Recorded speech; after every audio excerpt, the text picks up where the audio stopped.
अरे अरे बाबा अपन बाबा रौरा बेदिया के भीतर बैठी जी। अरे अरे बाबा अपन बाबा रौरा बेदिया के भीतर बैठी जी।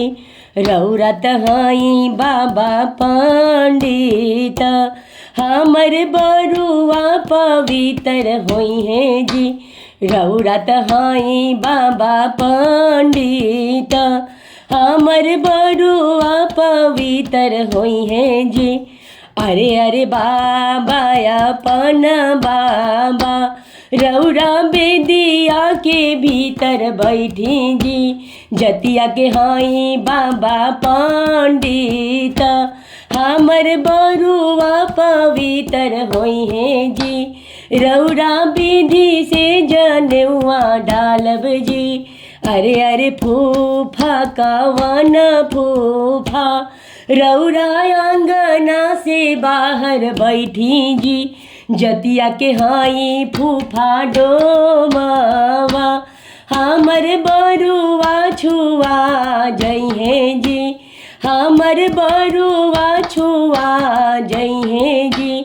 अरे अरे फूफा अपन फूफा रौरा बेदिया से बाहर बैठी जी। जतिया के हाई फूफा चमारा हमर बरुआ छुआ जई है जी। अरे अरे पापा अपन पापा रौरा बेदिया के भीतर बैठी जी। रौरा मड़वा के भीतर बैठी जी। रौरा तहाई पापा पंडित हमर बरुआ छु हमर बरुआ सुलक्षण होई है जी। रौरा विधि से जनेउआ डालब जी।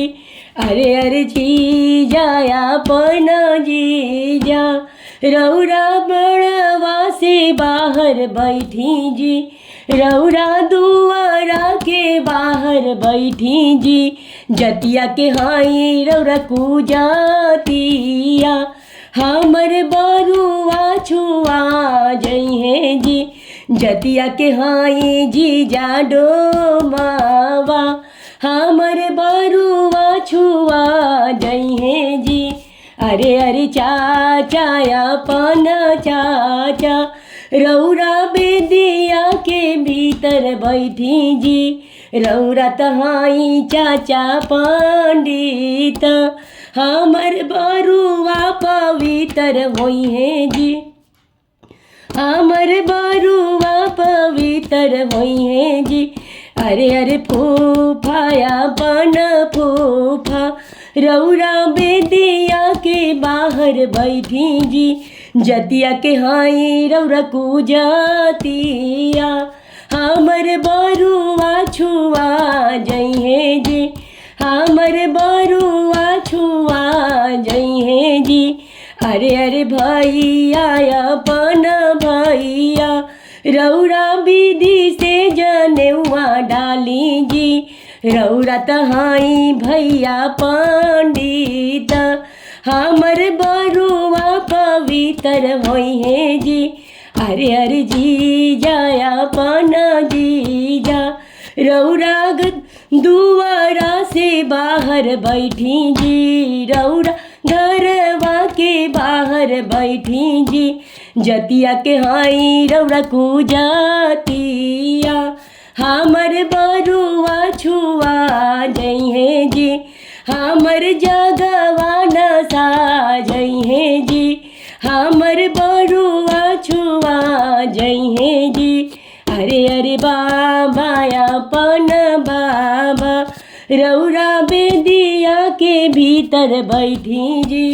रौरा बेदिया के भीतर बैठी जी।